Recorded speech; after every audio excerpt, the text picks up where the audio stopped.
factors that determine legitimacy. The following are the factors that determine legitimacy. 1. Popular participation.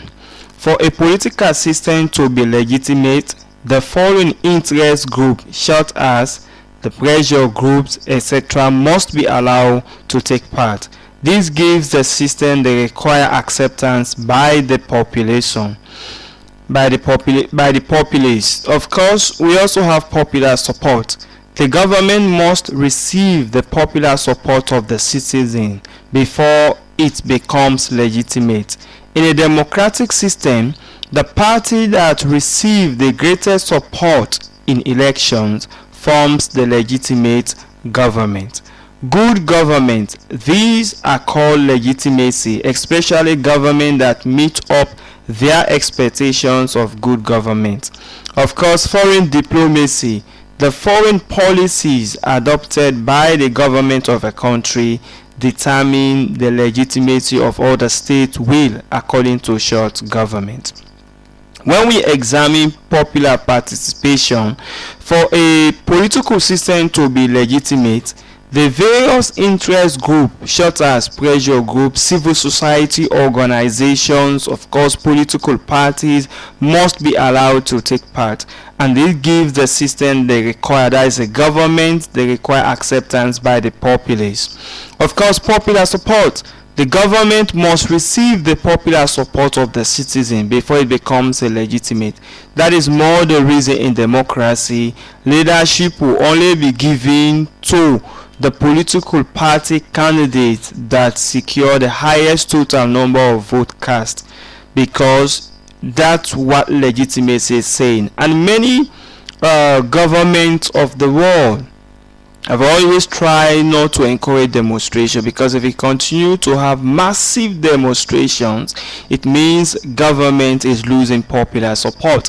And if the government loses popular support, it also government is losing legitimacy. Of course, good governance, operation of the rule of law, separation of power, checks and balances. Government must also uphold the fundamental human rights of citizens. With all of these factors, they can determine the government legitimacy. So having looked at the factors that determines legitimacy, we also want to look at the advantages of a legitimate government. In other words, if the state is really upholding the tenet or principle of legitimacy, what the state stands to enjoy. But before we go there quickly, let's look at the features of legitimacy. 1, we have written law. The ability of government to work in accordance with the provisions of the Constitution helps to determine legitimacy. Of course, traditions and customs of the people. Respect for the existing customs of a given land ensures legitimacy.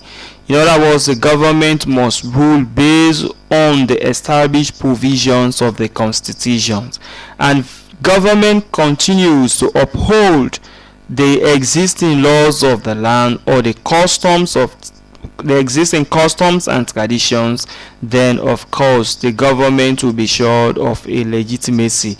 Then quality leadership. Quality discharge of the duties of a leader helps to sustain legitimacy. You also have foreign policy.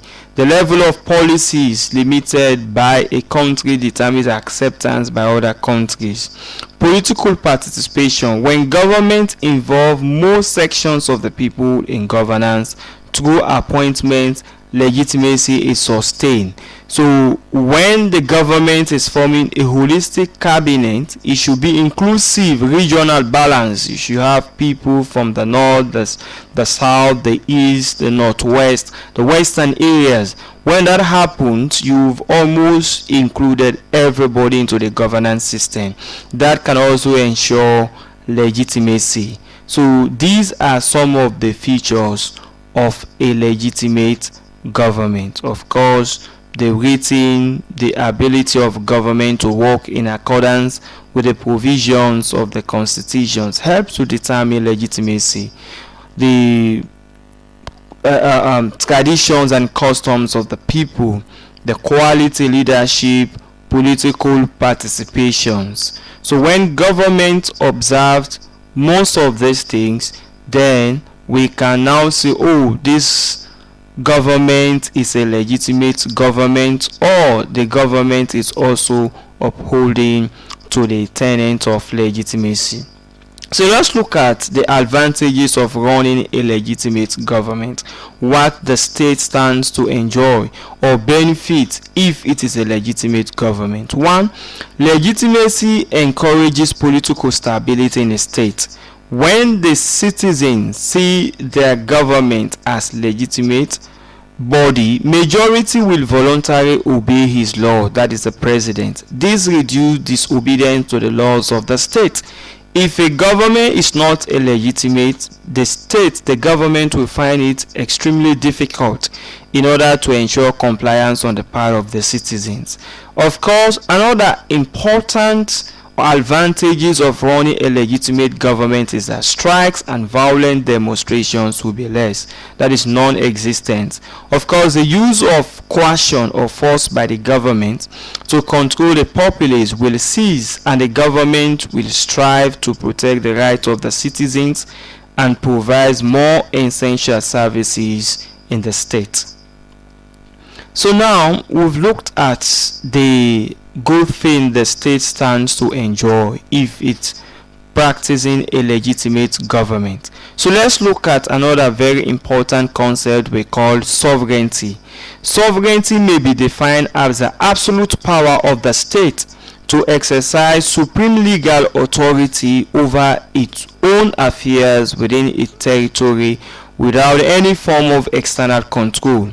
A sovereign state, therefore, has absolute power to make and enforce laws within its territory without any external influence. The person or body of persons exercising the power of the state sovereign. It was a French political philosopher called Jean Bodin from 1530 to 1596 who introduced the modern theory of sovereignty into political theory, and later developed by a notable or reputable political scientist such as Hobbes, Locke, you have Jacques Rousseau and A.V. Dicey. They also talked about the concept of sovereignty. So sovereignty is saying the state has absolute supreme powers to exercise within its own territory over its own citizens without not being subjected to outside influence or interference. That is what we look at sovereignty. So with this beautiful definition of sovereignty, let us look at the types of sovereignty. We have external sovereignty. This means every state is equal in gathering, such as the UN, the AU. No state is bigger or more important than others. That's what external sovereignty is saying. If you look at Sierra Leone, a population of 7.3 million or so, and look at country like United States of America, India, Israeli population is like a village population to those countries. But what the external sovereignty is saying, despite the size or the population of that country, external sovereignty is saying every state is equal in gathering. So also external sovereignty is also saying the right which the state has in order to join the membership of international organizations, or also to form foreign relations with other countries, and this can be achieved through the establishment of high commissioners or exchange of ambassadors or high commission or embassies or high commissions in various countries.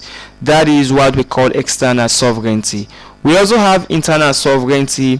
It refers to the supreme power of the state to make and enforce laws on the citizens within its own territory without any outside influence or interference. You have a legal sovereignty. Another name for this is parliamentary sovereignty. Some call it political sovereignty. This is supreme power vested on electorate to form a government of their choice. and they exercise this through the ballot